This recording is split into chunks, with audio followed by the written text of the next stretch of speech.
সুপ্রিয় দর্শক, আমন্ত্রণ জানাচ্ছি লেটেস্ট টিভি সারাদিনের সংবাদপত্র অনুষ্ঠানে। এই অনুষ্ঠানে আমরা দেশের প্রধান প্রধান পত্রিকাগুলোর অনলাইন ভার্সনে প্রকাশিত গুরুত্বপূর্ণ শিরোনামগুলো আপনাদের জানিয়ে দেব। পাশাপাশি কিছু সংবাদের বিস্তারিত আলোচনা করব। আশা রাখি চ্যানেলটি সাবস্ক্রাইব করে পাশে থাকবেন। কালের কণ্ঠ। রাজনৈতিক দল নিষিদ্ধ করার সিদ্ধান্ত এড়িয়ে চলার পরামর্শ জাতিসংঘের। জাতিসংঘের প্রতিবেদনে র্যাব এনটিএমসি বিলুপ্তির সুপারিশ। ট্রাম্প মোদির আলোচনায় যেসব বিষয় প্রাধান্য পেতে পারে।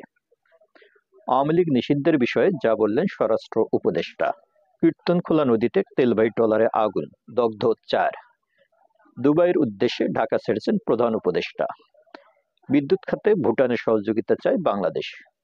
অপারেশন ডেভিল হান্ট, চতুর্থ দিনে গ্রেপ্তার 591।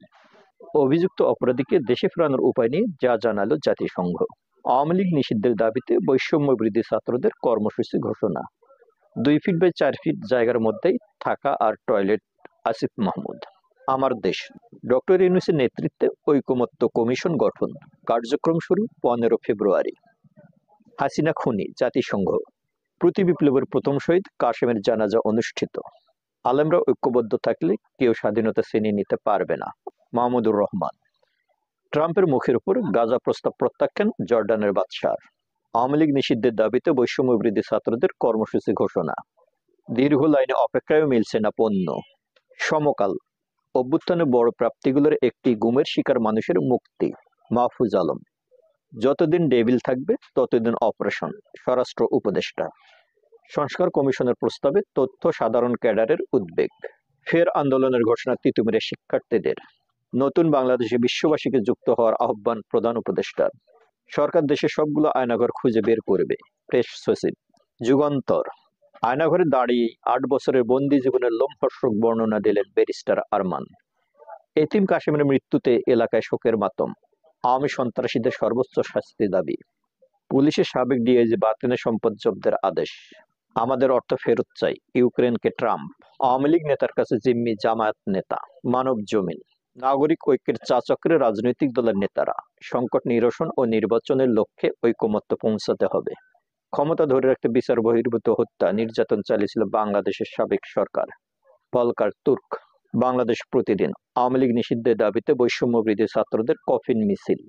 আমিরাতের উদ্দেশ্যে রওনা হয়েছেন প্রধান উপদেষ্টা। এস আলম পরিবারে 5,000 কোটি টাকার শেয়ার অবরোধের আদেশ। 10 দিনের মধ্যে সয়াবিন তেলের সংকট কাটবে, বাণিজ্য উপদেষ্টা। প্রথম আলো। জাতিসংঘ তথ্য অনুসন্ধান দলের প্রতিবেদন। শেখ হাসিনার বিরুদ্ধে গুরুতর মানবাধিকার লঙ্ঘনের প্রমাণ পেয়েছে জাতিসংঘ। পুলিশের বেপরোয়া গুলি, বিচার বহির্ভূত হত্যার শিকার আবু সাইদ, জাতিসংঘ। টিসিবি লাইনে দাঁড়িয়ে থাকতে থাকতে অজ্ঞান হয়ে গেলেন এক নারী। ব্রিফিং এ ফলকার ট্যুর। অপরাধীদের ফেরাতে ইউনিভার্সাল জুরিসডিকশনের প্রয়োগ আইসিসিতে অনুরোধ করা যেতে পারে। প্রিয় দর্শক, এই ছিল আজকের প্রধান প্রধান পত্রিকাগুলো অনলাইন ভার্সনে প্রকাশিত শিরোনামগুলো। আজ দেশের প্রত্যেকটা পত্রিকাতেই প্রধান শিরোনাম হিসেবে একাধিকবার এসেছে জাতিসংঘের তথ্য অনুসন্ধান দলের প্রতিবেদন বিষয়ক কিছু শিরোনাম। আপনারা জানেন, জুলাই আগস্ট বৈষম্য বিরোধী আন্দোলনের সময় ফ্যাসিস্ট হাসিনা সরকারের প্রশাসন এবং দলীয় নির্দেশে যে বর্বরোচিত হত্যাকাণ্ড, নির্যাতন চলেছিল, সেই বিষয়ে অনুসন্ধানের জন্য প্রধান উপদেষ্টা ডক্টর ইউনূসের আহ্বানে সাড়া দিয়ে জাতিসংঘ মানবাধিকার হাই কমিশন তাদের প্রতিনিধি দল বাংলাদেশে পাঠিয়েছিল এবং আজকে সেই প্রতিনিধি দলের রিপোর্ট, পূর্ণাঙ্গ রিপোর্ট প্রকাশ করা হয়েছে। এই প্রতিবেদন উপর ভিত্তি করে প্রত্যেকটা পত্রিকায় একাধিক শিরোনাম করেছে। যেমন প্রথম আলো তাদের প্রথম শিরোনামটি করেছিল জাতিসংঘ তথ্য অনুসন্ধান দলের প্রতিবেদন, শেখ হাসিনার বিরুদ্ধে গুরুতর মানবাধিকার লঙ্ঘনের প্রমাণ পেয়েছে জাতিসংঘ। এর পাশাপাশি এই রিপোর্ট ভিত্তিকে আরো একটি প্রতিবেদন আছে, পুলিশের বেপরোয়া গুলি, বিচার বহির্ভূত হত্যার শিকার আবু সাইদ, জাতিসংঘ। আরো একটি প্রতিবেদন হয়েছে, ক্ষমতা টিকিয়ে রাখতে আওয়ামী লীগ সরকার নৃশংস পদক্ষেপ নিয়েছিল, ফলকার টুর্ক। আপনারা জানেন, ফলকার টুর্ক হচ্ছেন জাতিসংঘ মানবাধিকার বিষয়ক হাই কমিশনার। ফলকার টুর্ক যে মন্তব্য করেছেন, সেই মন্তব্যের উপর ভিত্তি করে প্রথম আলো যে রিপোর্টটি করেছে সেটি আপনাদের এখন পড়ে শোনাচ্ছি। ক্ষমতা টিকিয়ে রাখতে আওয়ামী লীগ সরকার নৃশংস পদক্ষেপ নিয়েছিল, ফলকার টুর্ক। বাংলাদেশের জনগণের বিরোধিতার মুখেও ক্ষমতা আঁকড়ে রাখতে চেয়েছিল সাবেক সরকার, আর সে লক্ষ্য পূরণে বিক্ষোভ দমন করার কৌশল নিয়েছিল তারা। এর অংশ হিসেবে শত শত বিচার বহির্ভূত হত্যা, নির্বিচার গ্রেপ্তার, আটক ও নির্যাতন চালানো হয়েছে বলে বিশ্বাস করার যুক্তিসঙ্গত কারণ রয়েছে। জাতিসংঘের মানবাধিকার বিষয়ক হাই কমিশনার ফলকার টুর্ক এমন অভিমত দিয়েছেন।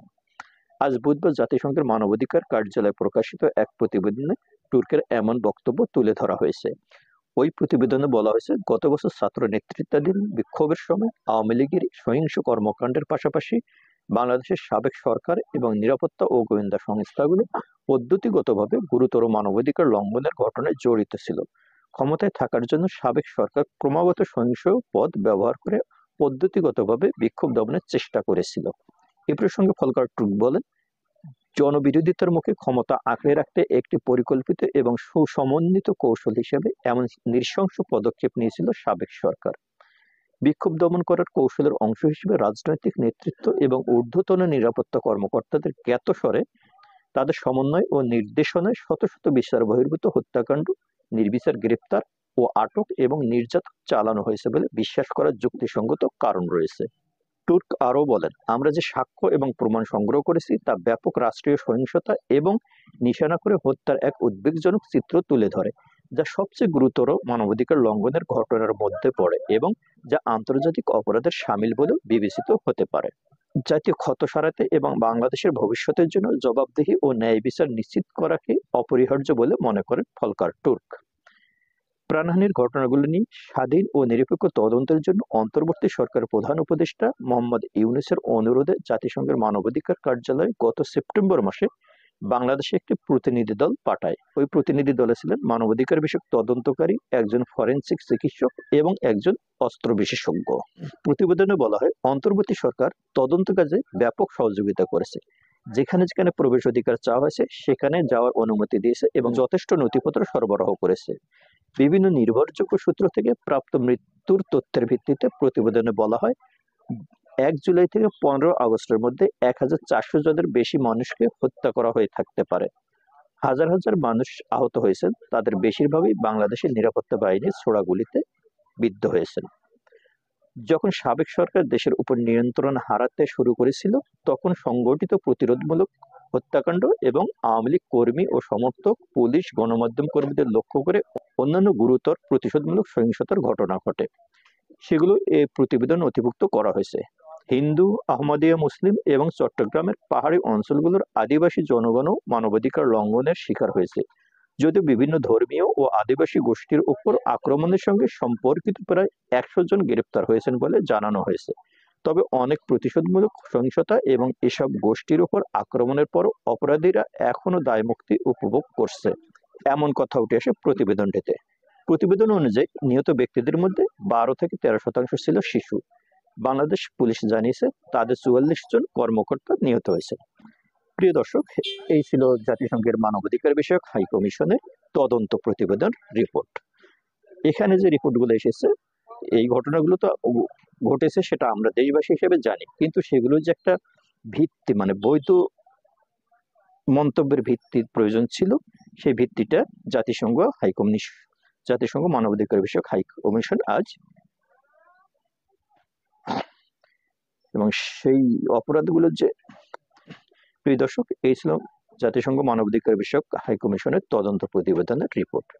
এই রিপোর্টে যে ঘটনাগুলো ঘটেছে এগুলো দেশবাসী হিসেবে আমরা অবশ্যই জ্ঞাত ছিলাম, কিন্তু এগুলো আন্তর্জাতিক মহলে বিশ্বাসযোগ্য করে তোলার জন্য জাতিসংঘ থেকে এই প্রতিবেদনটা অত্যন্ত গুরুত্বপূর্ণ হয়ে থাকবে।